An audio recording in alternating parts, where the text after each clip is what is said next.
microphones? I'm gonna give a prepared statement in a minute. I just wanted to let you guys know who I am, what my name is. We don't have to spell that out during the presentation. Stand by the microphones. It's a lot easier. Before we get started, my name is Doug Brazy. Can't hear you. You want to hold on? 1, 2, 3. Can't hear you. Shall I talk? For the subway. All right. Just the subway, you're fine. Okay. So my name is Doug Brazy, B-R-A-Z-Y. I'm an air safety investigator with the National Transportation Safety Board. I'm going to read a short presentation. I've got a few minutes for questions when we're done. Just a couple of ground rules.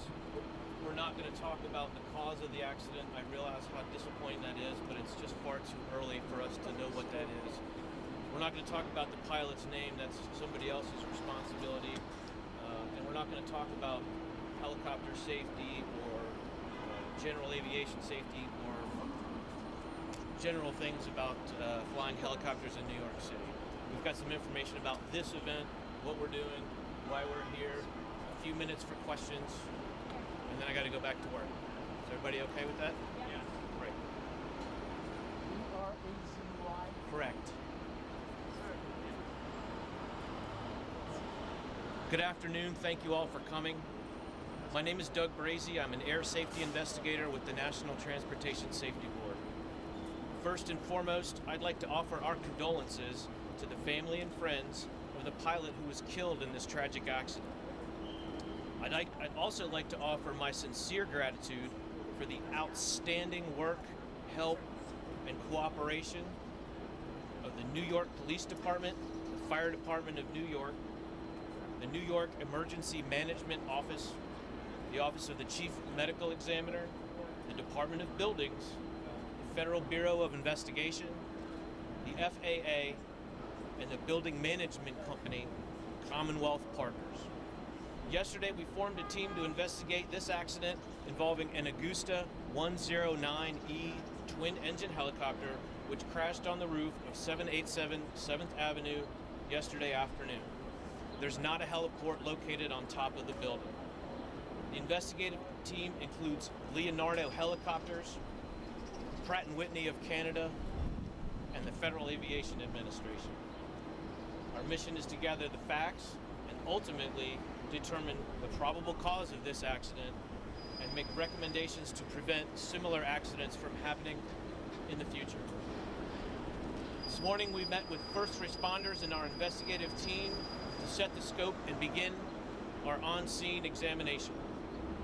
Some of the information we know so far is that the helicopter departed with the pilot and one passenger from Westchester County yesterday about 11:30 a.m.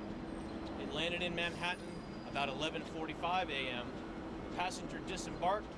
The pilot waited at the 34th Street helipad until about 1:30 when he departed for his destination in Linden, New Jersey. The helicopter crashed on the roof about 1:40 p.m. This morning I visited the accident scene. The wreckage is confined to the rooftop. It is highly fragmented, and a post-crash fire consumed much of the wreckage. We began our scene documentation focusing on preserving perishable evidence, such as wreckage condition, witness statements, records, and video recordings. We have much more work to do before this investigation is complete.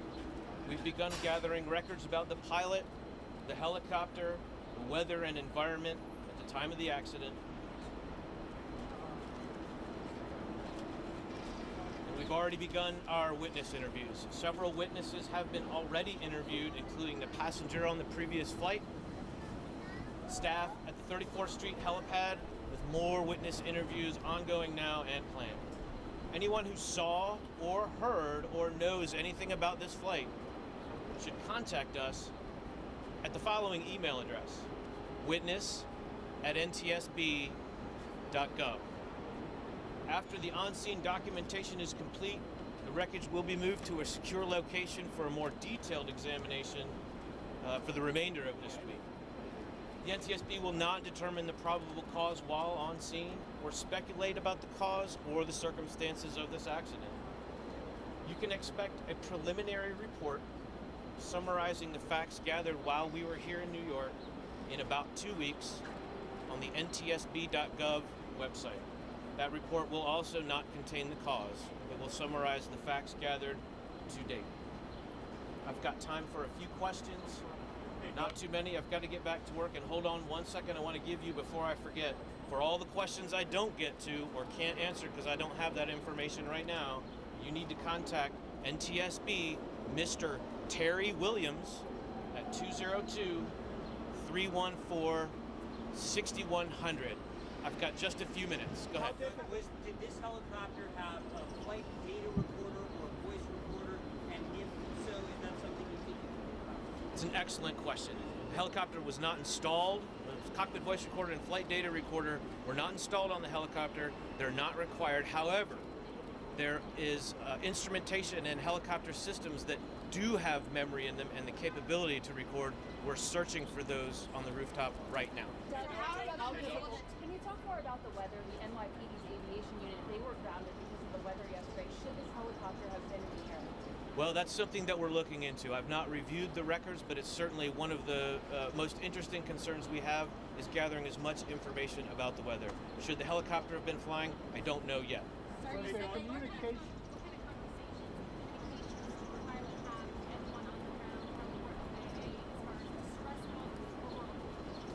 We've got some information that says that the pilot may have tried to make radio calls near the end of the flight. We're trying to confirm that now. We're trying to find out if it's recorded, and if it's not recorded, find out what witnesses recall from that radio transmission if it existed. We've heard about this. We haven't confirmed it. We're hopeful that it did occur, and we're hopeful that it was recorded.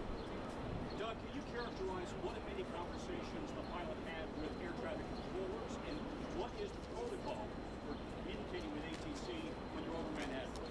As far as we know, the pilot was not in communication with ATC, nor was he required to contact ATC for his planned route of flight. We think his route of flight did not go as planned, and he may have ventured into airspace requiring that he contact air traffic control, but at the moment we don't have any records of him doing so. So the plan is to keep the debris that is up there while you do your investigation. How, any way, are you going to be able to take parts down, or is that going to happen? Yes and no. The plan is to get the helicopter off the roof as soon as possible, but we still need to look at most of the items before that moving begins.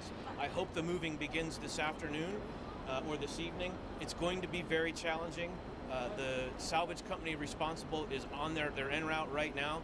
How they're going to get it down is for them to determine. It may be down the stairs and down the elevators. Do you know the name of the salvage company? I do, but I've forgotten it. Forgive me. Can you speak to how long the investigation will take? Investigations like this generally take between 18 and 24 months. We've got a new target to try to get those down to 15 months. I hope I can do that. I can't make that promise now. Can you characterize at all the interview with the Westchester passenger?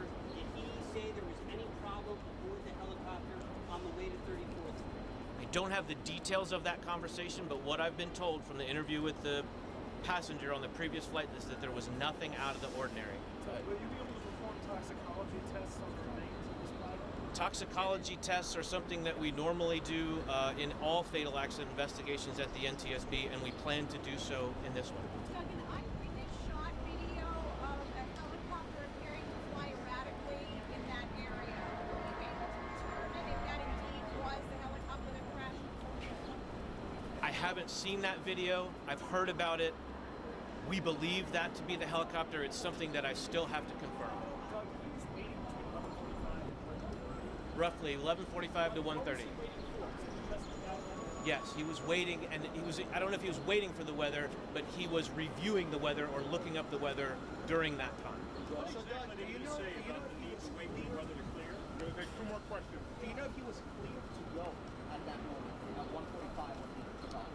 It's my understanding that this flight was not required to, nor was he intended to be communicating with air traffic control. So per se, there isn't a clearance. It's the pilot's decision of when to depart. One more. So just to confirm, what you're saying is it was up to him to decide whether he was going to leave, and how did he characterize the weather at that moment in his conversations? I don't have any information. We don't have any information about the pilot's conversations at the FBO just yet. We have interviewed some of those folks. I haven't reviewed the results of those interviews. So what he said, if anything, is something I don't know. Two more, that's it. That this was a habitual route? 1 second. What's the most difficult part in a situation like this, given all the years that you've been an investigator? Well, all investigations are somewhat challenging. I'd have to say that the location within the city and on top of a roof of a building is probably the biggest challenge. One more right here, last question. Yeah, sir, are you saying that he had conversations with the heliport ground control, you just don't know what they were? Yes and no. The information that we've been provided with is that radio transmissions were made from the helicopter. To whom, I don't know. Did they actually occur? That's what we're looking into. That's the last question I can take today. We've got a lot of work to do. Thank you for your patience. Thank you for your time. We're not going to have another one today. Whether or not we have one tomorrow will be answered by Mr. Terry Williams. You've got his telephone number. That's him. Thank you very much. Thank you. Thank you.